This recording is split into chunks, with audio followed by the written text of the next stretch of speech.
नमस्कार दोस्तों, आप सभी का हमारे चैनल पर स्वागत। आज हम आपके लिए लेकर आए हैं एनडीए से रिलेटेड कुछ महत्वपूर्ण जानकारी। बहुत सारे बच्चों के मन में सवाल रहता है कि कौन इस एग्जाम को दे सकता है, कौन नहीं दे सकता है। बहुत सारी कोचिंग आपको इस भ्रम में रखते हैं कि आप 12th के बाद दे सकते हैं, आप 12th से पहले दे सकते हैं, आपके पास 3 अटेम्प्ट है, आपके पास 4 अटेम्प्ट है। तो उससे रिलेटेड हम आपको आज कुछ बातें बताएंगे, क्यों हमारा खुद का पर्सनल एक्सपीरियंस है। तो आज हम आपको शेयर करेंगे कौन इस एग्जाम को दे पाएगा, किस एज में दे पाएगा और कितने आपके पास अटेम्प्ट होते हैं। आइए, एनडीए की हमारी फुल फॉर्म होती है नेशनल डिफेंस एकेडमी। इसके जो एग्जाम कराता है वो कराता है आपको UPSC, union public service commission, संघ लोक सेवा आयोग। साल में इसके 2 टाइम एग्जाम होते हैं, 1 ईयर में ये 2 बार निकलता है। एक आपका अप्रैल में निकलते हैं, इसका एक बार एग्जाम अप्रैल में होता है और एक बार इसका एग्जाम होता है आपका सितंबर में। अब यूपीएससी ने डेट फिक्स कर दी है। जो इसका अप्रैल में एग्जाम होता है वो होता है इसका, यहाँ पे जो लास्ट टाइम हुआ है वो है 16/4/2023 को। और जो नेक्स्ट वाला एग्जाम है ये वाला होने वाला है आपका 3 सितंबर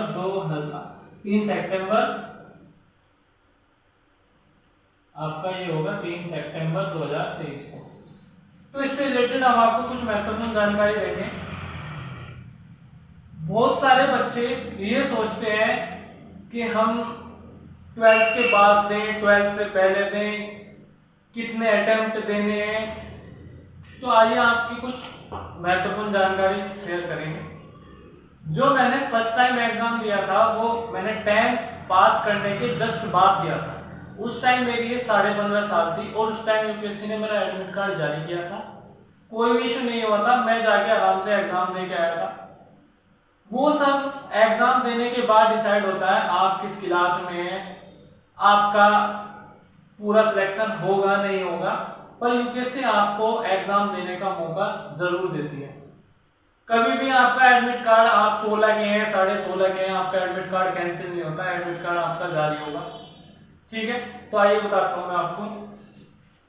आप अगर 11th क्लास में पढ़ रहे हैं या आप 12th क्लास में पढ़ रहे हैं, आप 12th पास आउट कर चुके हैं, आप तीनों एलिजिबल हैं इस एग्जाम को देने के लिए।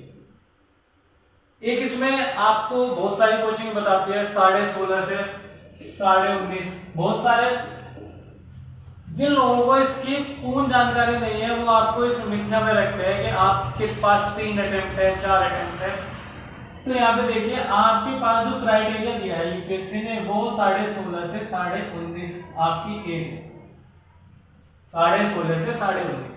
ठीक है, अब बहुत सारे लोग सोचते हैं कि 16.5 से 19.5 के बीच में हम एग्जाम दे पाएंगे, तो ये आपका सोचना गलत है। अगर आप 16 साल की एज में भी एग्जाम देना चाहते हैं तो आपका एडमिट कार्ड यूपीएससी जारी करेगा।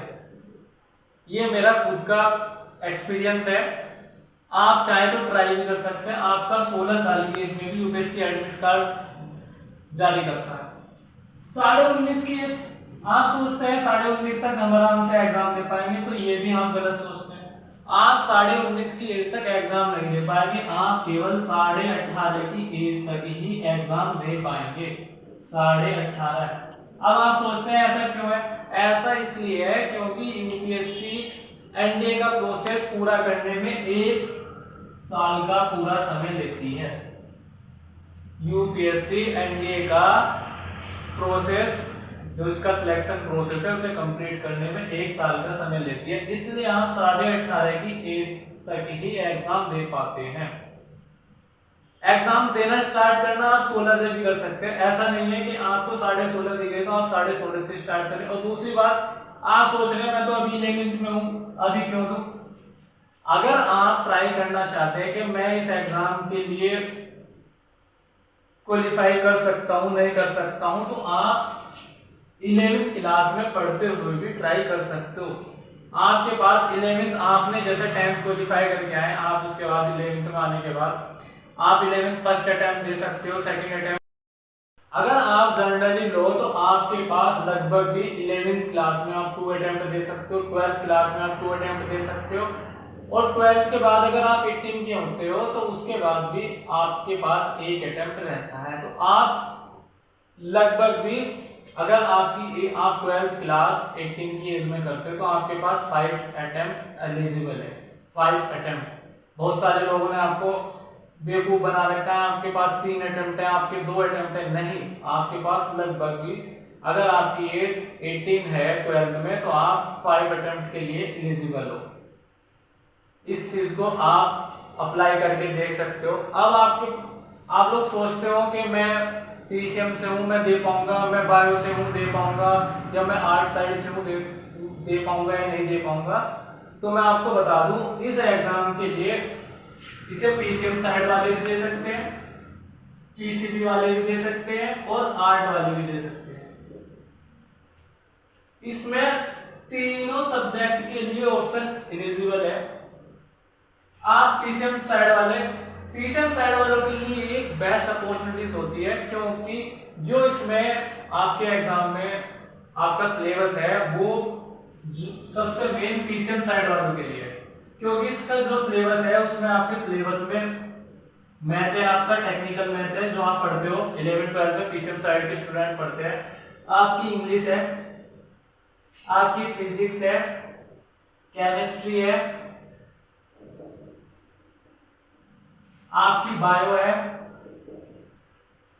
और आपके यहाँ पे जीएस है। जीएस ये तो हो गया आपका, जीके है, मैथ है, इंग्लिश है, फिजिक्स है, केमिस्ट्री है, बायो है और जीके है। आपका स्पेशली मैथ स्टूडेंट के लिए बेस्ट अपॉर्चुनिटी क्यों है? क्योंकि आपका जो फर्स्ट इसमें एग्जाम होता है, आपका फर्स्ट पेपर जो होगा, आपका फर्स्ट पेपर मैथ का ही होता है। अगर आप मैथ का एग्जाम क्वालिफाई करेंगे तो ही आप इंग्लिश, फिजिक्स और केमिस्ट्री, जीके जो आपका सेकंड एग्जाम होता है उसकी आपकी कॉपी चेक होगी। अगर आप मैथ का एग्जाम ही क्वालिफाई नहीं करते हैं तो आपकी सेकंड जो कॉपी है वो चेक ही नहीं होती। तो ये मैथ वालों के लिए बेस्ट अपॉर्चुनिटीज होती है। फिर इसके बाद पीसीबी वाले, पीसीबी वालों के लिए पीसीबी वाले चाहे तो इसे कर सकते हैं, पर उन्हें इसके लिए अपना मैथ तैयार करना पड़ेगा। जीएस तो मैथ वालों को भी तैयार करनी पड़ेगी और पीसीबी वालों को भी तैयार करनी पड़ेगी, ठीक है। तो उनके लिए थोड़ा सा जो टफ होगा वो मैथ को तैयार करना होगा।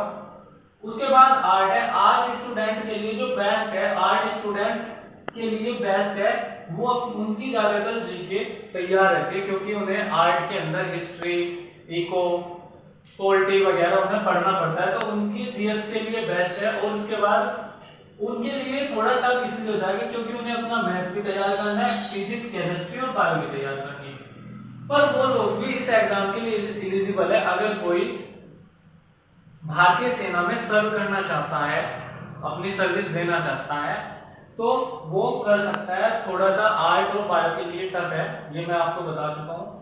पर पीसीएम साइड वालों के लिए बिल्कुल भी टफ नहीं है। उनके जो वो 11th 12th में मैथ पढ़ते हैं, इंग्लिश पढ़ते हैं, या वो पीसीबी पीसीएम फिजिक्स, केमिस्ट्री और अपना फिजिक्स, केमिस्ट्री, मैथ पढ़ते हैं, उनके लिए बेस्ट है।